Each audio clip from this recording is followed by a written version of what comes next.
Most of the time, the reason you cannot change is not because you are weak. It is because you keep mistaking yourself for your thoughts.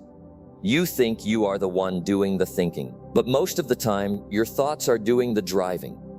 You want to feel less anxious. You want to stop getting thrown off by a look, a sentence, or one small mistake. You have tried things. Waking up earlier, making lists, forcing focus, trying to stay calm, trying to become better, and still, somehow, it never lasts. The problem is not that you are not trying hard enough. The problem is that you still have not seen what is actually running the machine.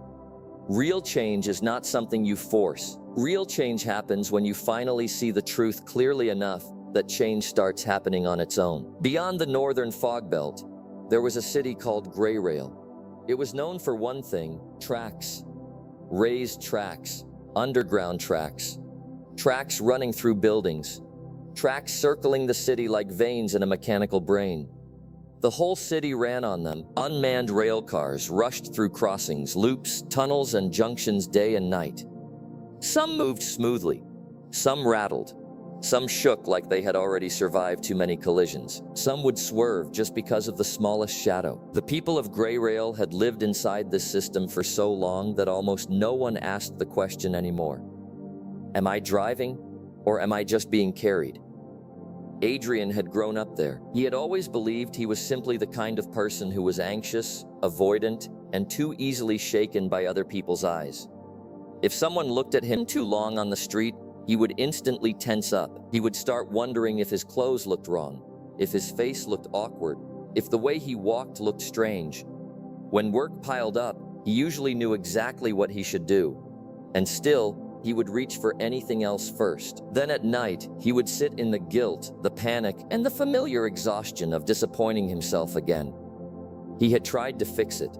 He had tried structure, schedules, discipline, meditation, silence, even pretending to be the kind of person who had their life together. But no matter how much he patched things up, the thing he called me always seemed to get dragged back onto the same old rails. Until one evening, in the central station of Grayrail, he saw a maintenance cart lose control. At first, it only drifted a little. Then something crossed in front of it, and in a second it accelerated, jolted sideways, screamed against the rail, and slammed straight into a white stone pillar. A little boy nearby burst into tears and kept pointing at it, shouting, "That wasn't me! That wasn't me!" Something in Adrian went still, because for one strange second, that cart looked exactly like his life. A few days later, following the directions on a torn page he had found in an old bookstall, Adrian made his way into the northern district of the city, where almost no one went. There, half hidden in the fog, stood an old dispatch house. It was plain, worn down by weather, stripped of any need to impress. Inside, there were no grand halls, no symbols, no theatrics, only long benches, old brass clocks, a wall of glass, and beyond it, the entire system of Grayrail laid open in motion. From there, the whole city looked like an exposed mind. Every crossing, every loop, every derailment, every return, waiting for him inside was a woman. She wore a long gray-white coat, clean as mist. Her presence was quiet, exact, and completely unforced. Her eyes had the kind of clarity that belongs to someone who has watched confusion for a very long time and no longer mistakes it for truth. In her hand, she held a silver pen, not the kind meant for poetry, the kind that looked made for marking dangerous routes. Her name was Mira. Adrian asked her the question he had asked himself 100 times. How do I stop procrastinating? How do I stop spiraling? How do I stop reacting like this? Is there a real method, a better system, a stronger kind of discipline? Mira looked at him and said, "Most people want tactics. What they actually need is to see the map." She led him to the glass wall. Below them, one line of rail cars rushed through a central junction. Some were polished and new, some old and shaking, some already dented from past collisions. They cut across each other, veered, rattled, jolted like an endless war inside a machine. Then Mira said, "You think you are the one thinking." Most of the time, your thoughts are thinking you. She pointed to one aging rail car that suddenly sped up after a flicker of movement crossed ahead of it. See that? She asked. That is what happens when you walk down the street, catch a stranger's expression, and within milliseconds your mind pulls up childhood memory, social conditioning, fear of rejection, and then produces an emotion. You call that you, but most of the time, that is just old programming running. Adrian stood there, feeling something close to suffocation, because that was exactly what his days felt like. A look, a sentence, a delay, a tiny mistake, and before he even had time to understand what had happened, his inner system had already produced shame, fear, self-blame, and avoidance. The deepest mistake he had made all these years was simple. He had mistaken the autopilot for himself. Mira said that this was Grayrail's oldest tragedy. People do not only live inside automatic patterns, they identify with the vehicle. The next day, she took him to an abandoned platform behind the dispatch house. There were no rail cars there, only an old bench facing the city.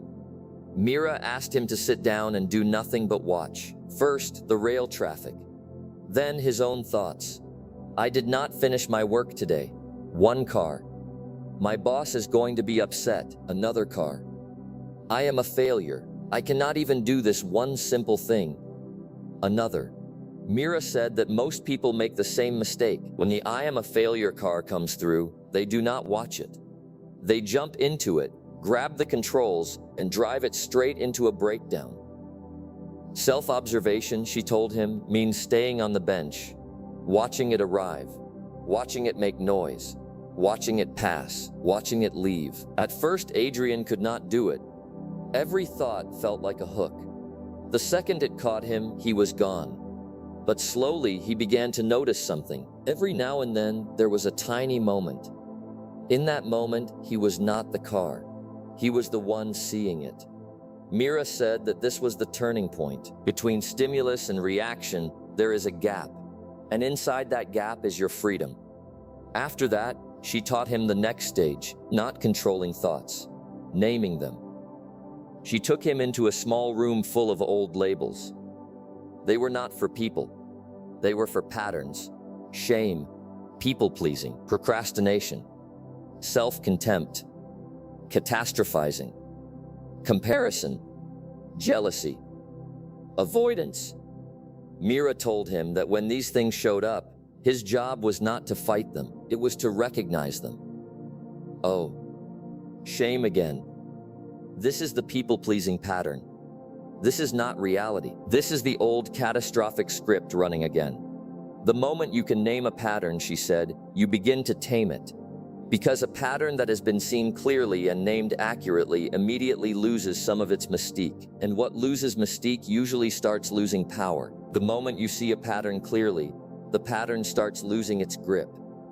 Adrian slowly began to realize that many of the things he had always called me were not really him at all. They were old narratives, old labels, old voices using his mouth.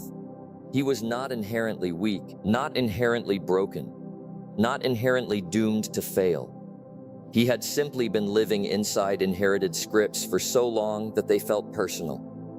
One afternoon, Mira brought him into the cold well chamber. By the well sat two glasses. One held clean water. The other looked just as clear, except for a single dark drop resting at the bottom.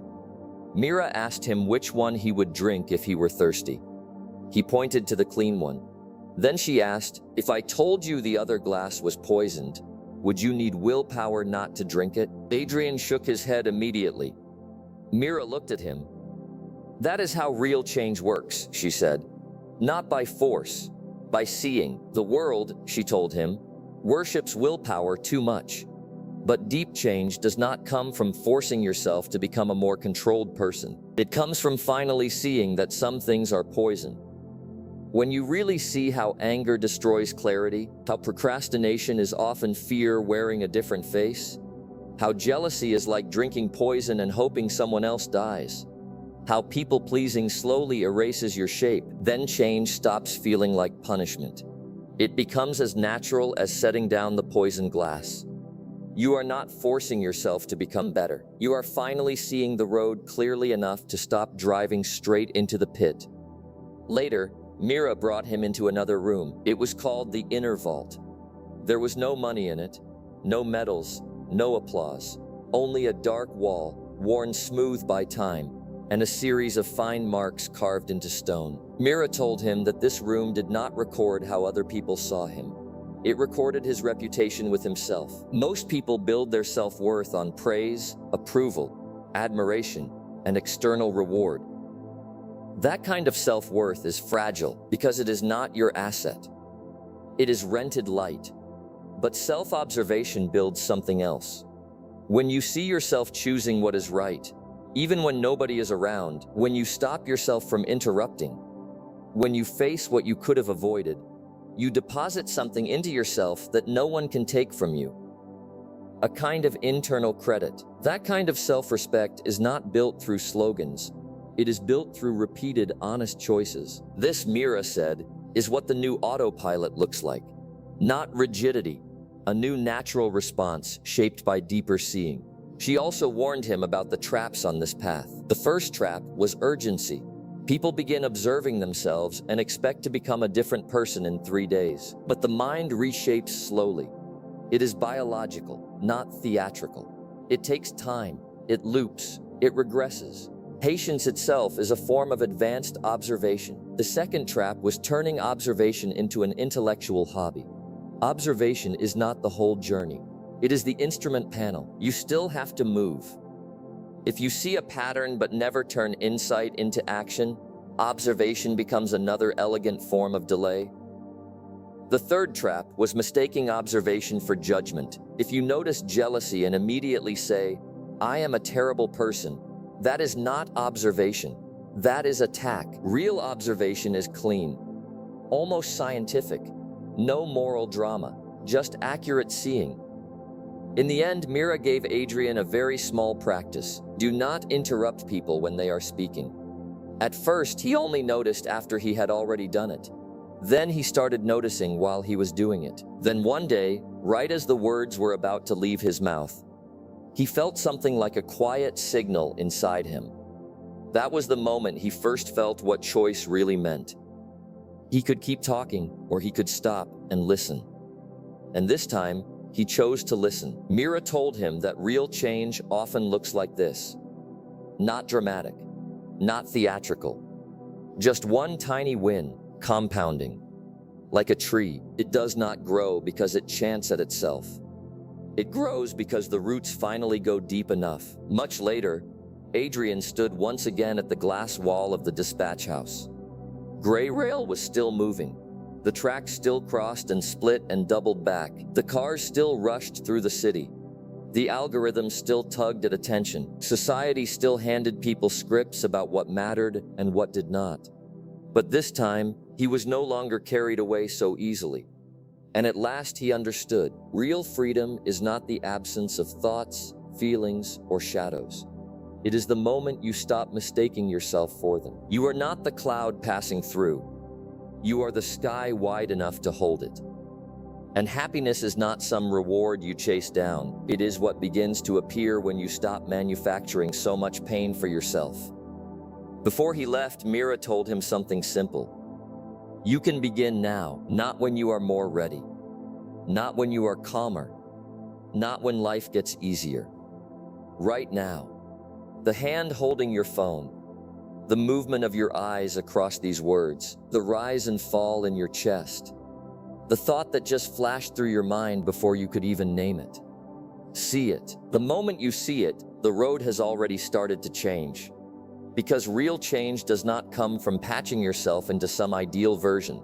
It comes from waking up inside the machine and sitting back down in your own seat.